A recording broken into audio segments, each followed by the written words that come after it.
Today, I got another myth-busting podcast. Genes load the gun, habits pull the trigger. Welcome to the Restorative Longevity Podcast, where we share how to increase your quality of life while also increasing your longevity. Now let's welcome our host, Jimmy Yen, also known as the AcuSensei. Jimmy is a licensed acupuncturist, herbalist, nutritionist, and restorative longevity expert dedicated to guiding you on your journey to vibrant health and lasting wellness. Your genes load your gun, but it's your habits that actually pull the trigger. So genes do not pull the trigger of your gun. So when your gun is firing, it has very little to do with your genes. The action of shooting the gun, pulling the trigger, is actually your habits. So in alignment with how I do this podcast, I'm going to give you what is the point? What is the point of this podcast? You don't have to wait till the very end. I'm going to tell you right now what is the point of this podcast.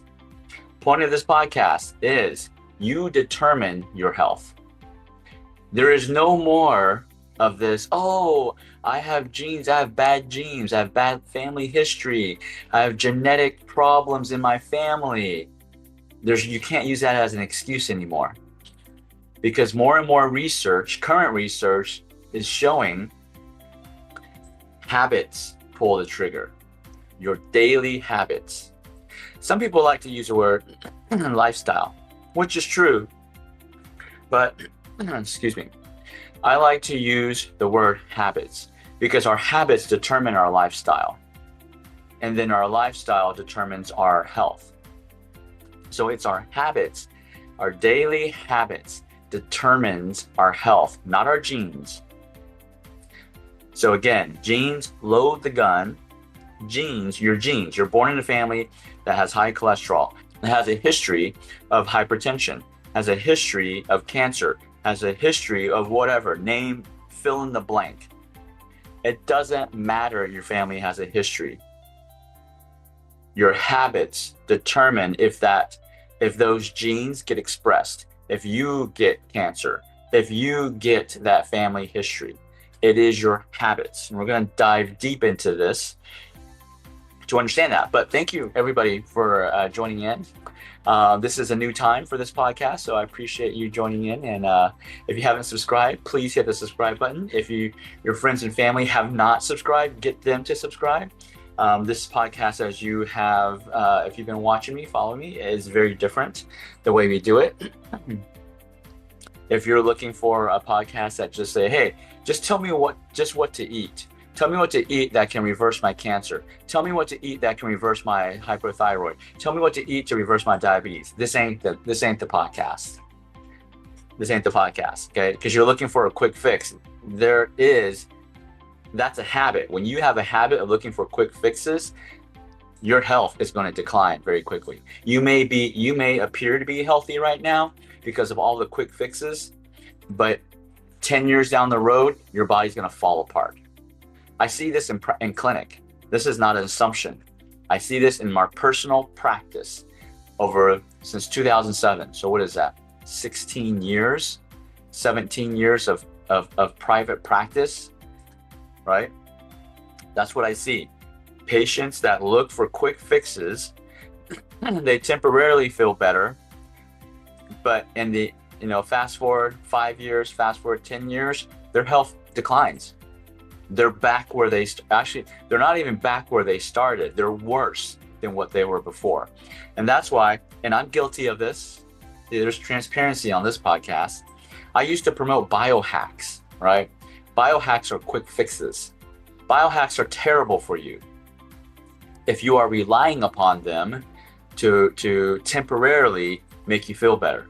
Now, some of those biohacks, if you do them long term, will they help you? Absolutely, right? But the problem is the health industry is promoting biohacks as quick fixes. Quick fixes never make you healthy long term. Definitely not restorative longevity. And that's what this podcast is about. It's about long term.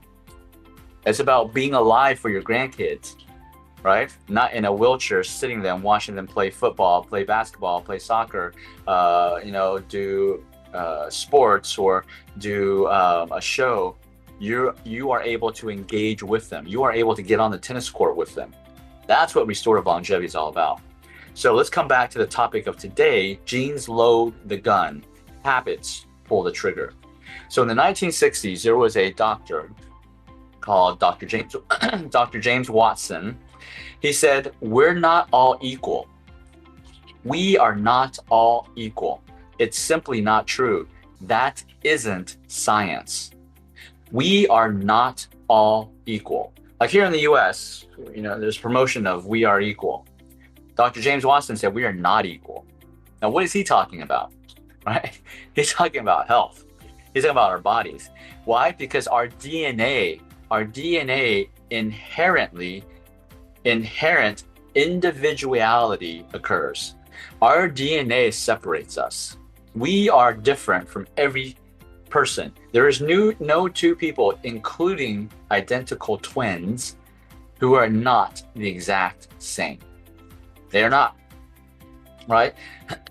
And how does this show up? This shows up in our eye color. Just look at our eye color, our hair color, right?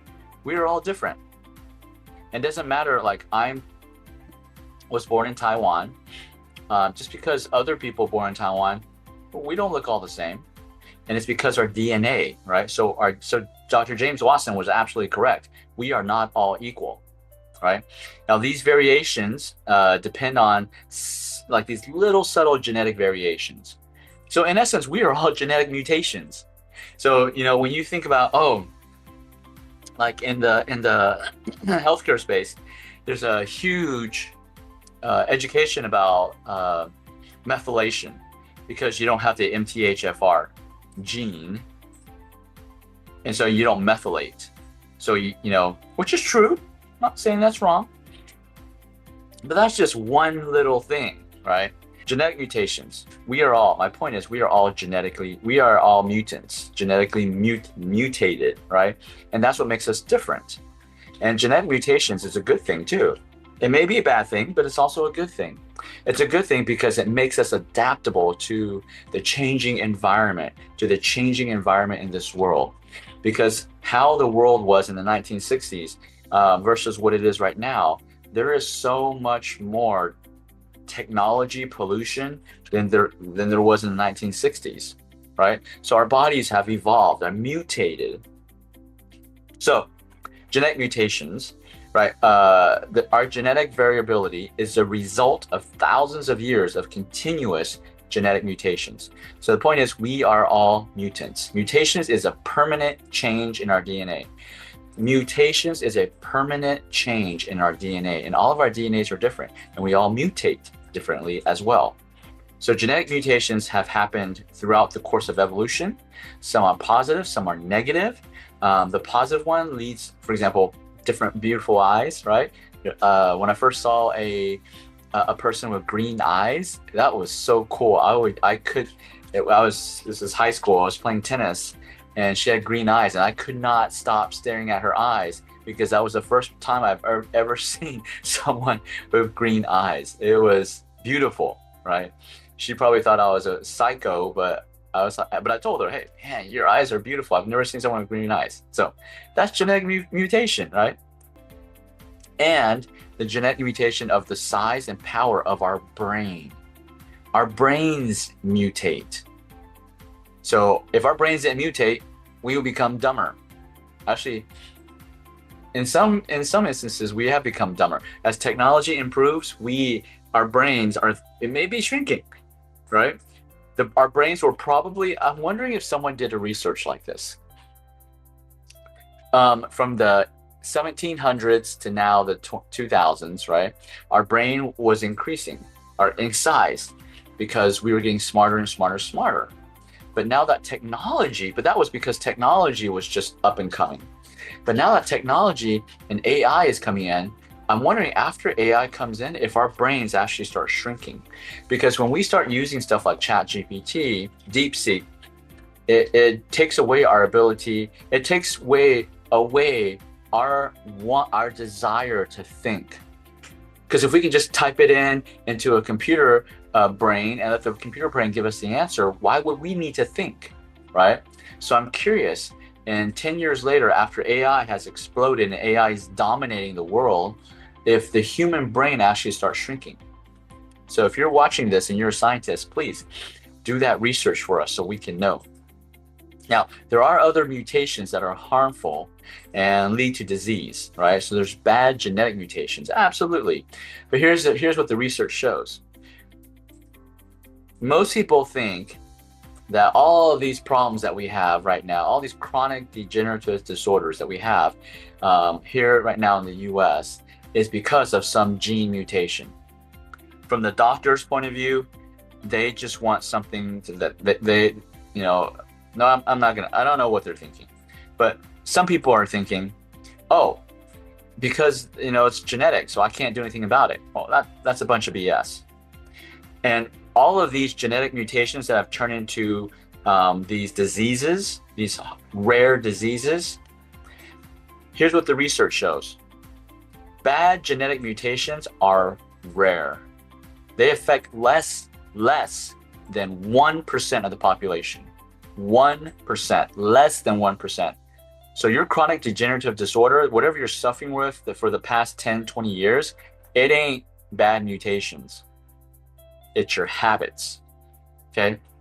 And this is going to be a confronting podcast. And not many people are going to watch this podcast because it's hard to confront ourselves to say, hey, we are the cause of our current health issues. If we are not happy with where our health is right now, it's because of us. It's not because of our parents, right? It's not even because of our environment. Although environment does influence, but we chose to be in that environment. Like people, I was on social media, I was watching this ad, and it was showing some latest technology. And the ad was showing that this latest technology, you can wear this band and, it can help you improve your health because they had this woman say, oh, my lifestyle's so busy. I'm so busy working. I don't have time to take care of my health. Well, she chose to be in that busy work. You don't need all that money. You don't have to live in New York. You don't have to live in California. You chose to live there, right? Nobody forced you and said, hey, put a gun to your head and said, you need to live in New York City. You need to live in LA and Los Angeles, two of the most expensive places in the world to live in. Nobody put a gun to your head to say you have to live there. You have to make a living there and live there. You cannot live in Montana. You cannot live in Texas. You can't live in Oklahoma. No, you chose to be there, right? But this band, they're marketing, say, hell yeah, you don't need to change all of your bad habits that are ruining your life. In fact, we're going to give you a technology that can help you monitor your anxiety, your depression, your stress, right? That's what technology is doing, is to help you continuously living a lifestyle that is killing your health. So technology is good and bad, right? So our brains, let's come back to genes and genetics in our brain. Our brains possess a kind of a fingerprint. No two brains are exactly the same. So our brain has its own DNA, right? Kind of our fingerprint. You know how they fingerprint you, right? Because no two fingerprints are the same, right? Now, while the architecture of the brain, so the structure of the brain, the partitions and all that stuff, specific structures, might be roughly the same in all of us, there are large variations when it comes to brain size, shape, activity, and molecular composition. So how our brains function, completely different. No two people have the same shape, activity, and molecular composition in the brain, right? Such differences are not only based on our genetic makeup, but they are shaped, molded, and written upon our backgrounds, education, and experiences. So the type of experience, the type of education, it changes the shape of our brain, right? And so recently, I was with some friends who, has a kid that loves football. but they really don't want him playing football because football causes TBIs, which cause traumatic brain injury, right? TBIs are killing your brain. And football, I love football. I love watching football. Never played it. And football is a sport. It's not the only sport, but there's other sports that are causing TBIs. Doesn't matter if it's small or big, but they're damaging the brains of our kids, right? And I love football. I know it's kind of like I feel like a hypocrite. I love watching football, but I'm telling people, hey, football is going to damage your brain. Again, that's that transparency on this podcast. You won't find anywhere else. So I have to struggle with that, right? I'm supporting them by watching. I'm supporting the companies that are making money, the TV stations making money by watching football. But at the same time, I'm saying, hey, don't do football because football damages your brains. So coming back to this, our backgrounds, our education, our experiences, they shape the size of our brain, the shape of our brain, also the activity of our brain. So if you do a job, so what's a practical example? If your job does not make you think, memorize things, learn things consistently, your brain's getting smaller because you don't have to use your brain. So again, that's what I'm saying. Earlier I was saying with AI, with technology, it's going to make, I'm anticipating it's going to make our brains smaller. For those, especially for those people who will be 100% reliant upon AI. The more you use your brain, the bigger it gets, and the more active it gets. Just like any muscle, the brain is just a muscle. If you don't go and lift weights, your muscles are going to atrophy, which means they're going to shrink, right? And what happens when your muscles shrink? Your muscles are required. God built our bodies perfectly. He gave us muscles so that the muscles can bear the stress of our everyday activities. So when we're walking up and down the stairs, it's our muscles that are bearing the stress. They take the damage because they can also regenerate quickly, right? Our joints, our knee joints, they're not built. They have these little small tendons and ligaments. They're not built to handle the weight, the stress of you walking upstairs. It is our muscles that bear that weight. So if you don't exercise your leg muscles, then that stress goes from your muscles to your joints, and your joints are not made to bear that stress. So that's why you start getting knee pain, you get ankle pain, hip pain. And then you keep doing that, you keep not exercising, eventually you wear down your your brake pads in your between your knees. You get on bone. And when you get bone on bone, there ain't nothing that can regenerate those tissue. Your meniscus, there ain't nothing. Not right now. Not even stem cell, can't regenerate it, right? You bone on bone, you're done. Stem cell can regenerate if you already have tissue there. But if you don't, if you lose all those tissue, you're done.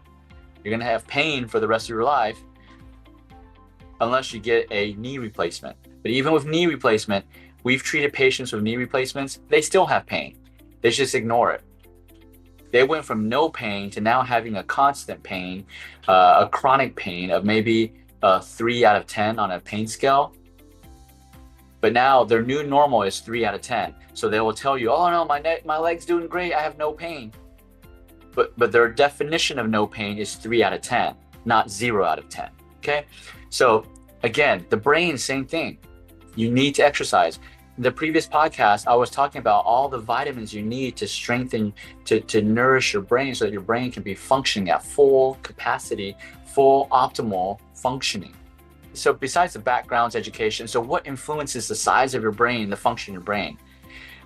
Many foods we've been exposed to, our culture, our cultural environments, all the places we've explored since we were born, it can only make sense that no two brains could ever be alike. right? So in the end, so why am I telling? In the end, our unique genetic makeup combined with our own lifestyle, behavior, habits, they determine the fate of our brains, how well our brain functions. So when you have poor memory, right, it ain't because of your genetics. It's because of your lifestyle, your habits, your daily habits determined your poor memory. Again, we don't like to hear that because that means we did something wrong. We got to change. Like, I want to eat hamburgers every single day, and I also want to have no brain fog. Well, that ain't going to happen. Our habits determine our brain, and therefore our chances of aging gracefully over the course of a lifetime. If you want to age gracefully, if you want to have restorative longevity, like the people in the blue zones, they still have their intelligence. I would say they're probably more intelligent than people half their age, because they're constantly using their brain.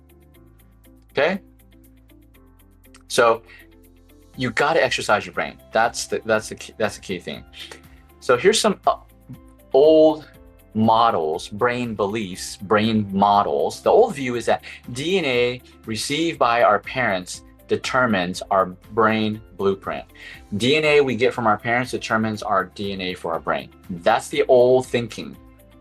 The new thinking with new research, the new models show genes are pivotal in establishing some aspects of brain health. Some. Okay? But it's the ongoing habits, lifestyle changes, lifestyle choices that play the center role of turning genes on, turning genes off. So we have many genes. So in the study of genes, and let me add to this because there's a terminology I want to introduce y'all to if you didn't already hear it. So you actually have the power to activate, to turn on or turn off your genes. And this new kind of field is called epigenetics. Epigenetics is understanding that your habits, your lifestyle, your environment, right? They can turn on your genes or turn off your genes. So just because you have a cancer gene does not mean it has to be turned on. You actually turned it on. So if you have a family history of cancer, here's the reason why you don't have to get cancer. As long as you do habits that never turn on that cancer gene, you won't ever get cancer. But the problem is we put ourselves in environments that turn on those cancer genes. We turn on those high blood pressure genes. We turn on those cholesterol genes. We turn it on. Not your parents. Yes, your parents gave you those bad genes, right? But it was you that turned it on. So there's no more blaming your parents for bad genes. So now epigenetics. Epigenetics, while your lifestyle choices, they don't modify your DNA. They don't modify the structure of your DNA, okay? They do have the ability to modify how your DNA works. They can't, so our environment, our lifestyle, our habits don't change the structure of our DNA, right? So the structure of, let's say this is DNA. They don't change the structure of this container, but your habits can influence how you use this DNA. So I could use this to put water. I could use this to drink. I could use this to put a smoothie, right? I could use this to keep ice cube cold. I can use this to keep soup hot. See, there's so many different uses of it. I can't change the structure of it, but I can use it in so many different ways, right? So that's kind of, hopefully that makes sense. So how do we change? So we have the DNA. Let's say we have a family history of bad mutations. How do we adapt the habits that make sure we don't get those, right? Well, where you live affects it. So if you're choosing to live, let's say in a we went to Beijing a couple of years ago, and Beijing, it was highly polluted. You could see, it's like we barely saw the sun. There's so much pollution. And I forgot when was the last time Beijing had the Olympics? I think maybe it was 2012 or something like that. It had the Olympics. So this is what the government in Beijing had to do before the Olympics. They had to tell all the companies, the factories, to shut down. Because when the Olympic athletes from all over the world went to Beijing, they were getting these respiratory coughs, infections, and so forth. Because from the pollution. And so the government, what they did was they told all the companies, when the Olympics is happening, nobody can turn on their factories. And you could see the clouds. It's like God reaching down and just opened the clouds, right? Parting the clouds. You could see all the pollution just went away, and all the athletes who were coughing, the cough magically went away. And they actually did research that showed for the local people that respiratory diseases, cardiovascular diseases dropped significantly during that time of the Olympics, couple of months. Right. But then after the Olympics were done, the factories all turned on and all the pollution went back. Right. So if you choose to live in that environment, then you are going to get respiratory issues, cardiovascular issues.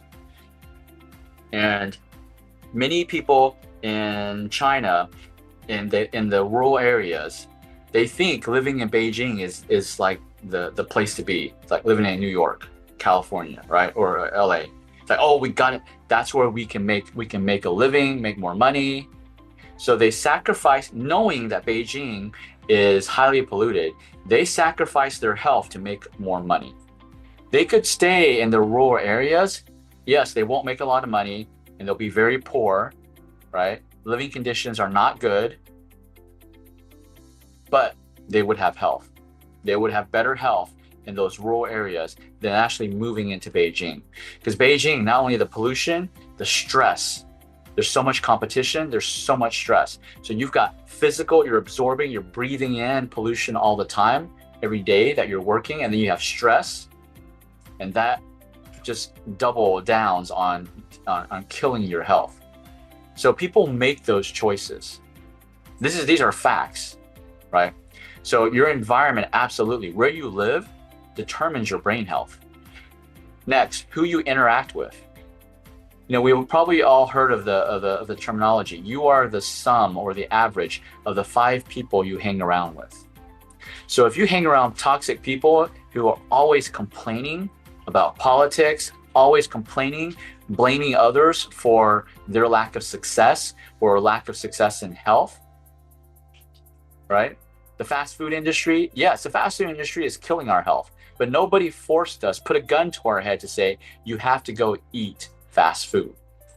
We chose to do that. We chose not to go to the grocery store to buy organic grocery foods and cook, right?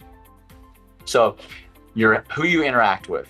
If you want to lose weight, let's say you want to lose weight, then the best thing you could do is get around other people who are also trying to lose weight at the same time, or people who keep a healthy lifestyle. That's actually the best. People who keep a healthy lifestyle, being around them, you will naturally, without even trying, lose weight. Okay? How you exercise. Like here in Austin, we've got this marathon going on. The marathon, you know, people love running marathons. Running marathons is one of the worst things for your joints.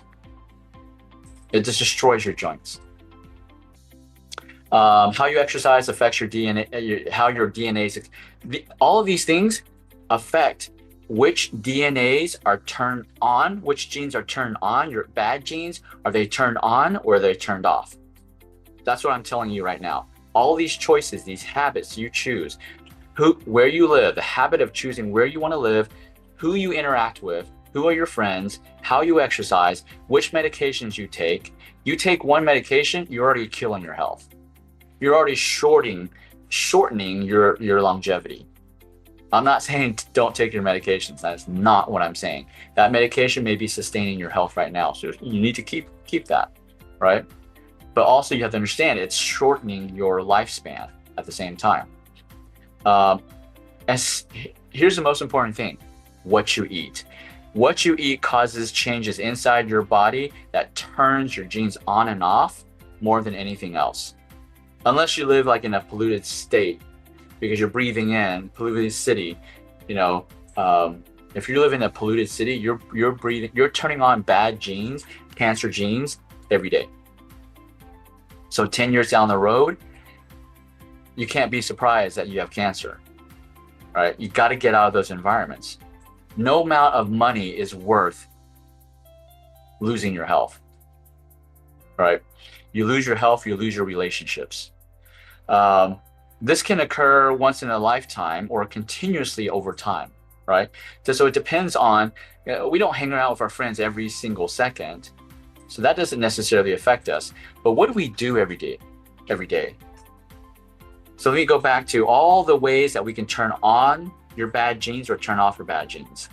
Where you live can turn it on, bad genes. Who you interact with, right? Which medication you do, how you exercise, and what you eat. Which of these things that everybody in the world does every single day? Well, eat. That's why eating is the most influential habit that can turn your genes, your bad genes on or off. It can also turn your good genes on too, or off. It can suppress your good genes, right? So what boils down is that your DNA does not determine your destiny, right? The people are like, oh man, I didn't win the genetic lottery. Well, the genetic lottery might determine the cards that are in your deck, but the way you are living your life deals you the hand you're actually playing. So summary of this is that your genes, genetics, do not determine your health. Your genes and your genetics do not determine your health. It's your habits. Genes load the gun, habits pull the trigger. Does that make sense? So your habits determine which genes, bad genes, your cancer genes, are they turned on? Your blood pressure genes, your thyroid, hypothyroid genes are turned on. Your autoimmune disease, are they turned on? Now, this doesn't happen overnight because our bodies are resilient. Our bodies adapt. Even when you eat, fast food every single day, you're turning on these, bad genes. Your body is going to try to protect you. It's going to turn on these other genes to suppress these bad genes, to turn these back off. But as we get older, we have accumulated. Why do we see that older people tend to have more of these chronic degenerative disorders? It's not because of your age. It's because of a lifetime of bad habits. So you overrun your own body. You fought your own body. Over 40 years, let's say you're in your 60s, 50s and 60s, over 40 years of bad habits, you've been turning on bad genes. When you were 10, 20, in your 20s, your body was trying to overcome it by turning on good genes to suppress these bad genes. But you keep on pushing these bad genes, more bad genes turn on. It overpowers your body's ability to turn on good genes. And you're not providing nutrients for these good genes to be turned on. So they get suppressed and turned off. So over 40 years of accumulation of bad habits, being around the wrong people, being in the wrong job, being in the wrong city, living with the wrong goals, you turn on all these bad genes, all these stress, and it's just accumulated. It's just compounds, like compound interest. So that's why when you're in your 60s and 70s, things start breaking down. That's why in your 40s, people are like, oh, when I hit my 40s, everything just, stuff just hit the fan. No, it didn't. It was from your 20s and your 30s and your college years. I've been there. I'm suffering from the stuff I did in my 20s and 30s. That's why every day now, 90%, I'm not 100%, I'm not perfect. That's why now, 90% of the time, I do things to combat all the damage that I did in my 20s and 30s. But if you don't confront yourself to say, yes, it was me, it wasn't my genetics, it wasn't anybody else, it wasn't my job, I chose that job, it wasn't my boss, I chose my boss, I chose to work there. Nobody forced me to work in a company. I chose to work there, right? And so I put myself in that situation. Until you can confront yourself, you're going to continuously open up these bad genes, because when you have negative thoughts, you're turning on a bad gene. When you blame others, you're turning on a bad gene. When you blame others for your own decisions, you're turning on bad genes. And you do that over years. By the time you're 50s, 60s, 70s, you will feel the consequence. And how do I know that? That's what we see in our clinic. I didn't read this from a book. I see it in our clinic every single day. We are the largest acupuncture clinic in Austin, Texas. We're the #1 rated acupuncture clinic in the entire US. We are the Mayo Clinic of acupuncture. When people can't get, they've tried everything, other acupuncturists, other doctors, and they can't get any help, they come to us. We see the hardest cases. And what is the root cause of them? It's these habits, bad habits of turning on genes. So I'm letting you know I'm doing this podcast to hopefully it will kind of have a light bulb for you so that you can start looking at all of these habits that you're doing. Start with your food, right? Start with your food, but your environment, your friends, your thinking process, they all change. They all turn on bad genes or they turn them off. But it's up to you. All right, guys. Thank you for joining in. Make sure you hit subscribe if you haven't subscribed. And we are back again Sundays, 8 a.m. Central Standard Time, 8 a.m. Central Standard Time, Sundays. All right. I'll see you next week. Peace. This episode is sponsored by Achieve Integrative Health, the #1 acupuncture clinic in the US. We're grateful for their support in helping us bring you the Restorative Longevity Podcast.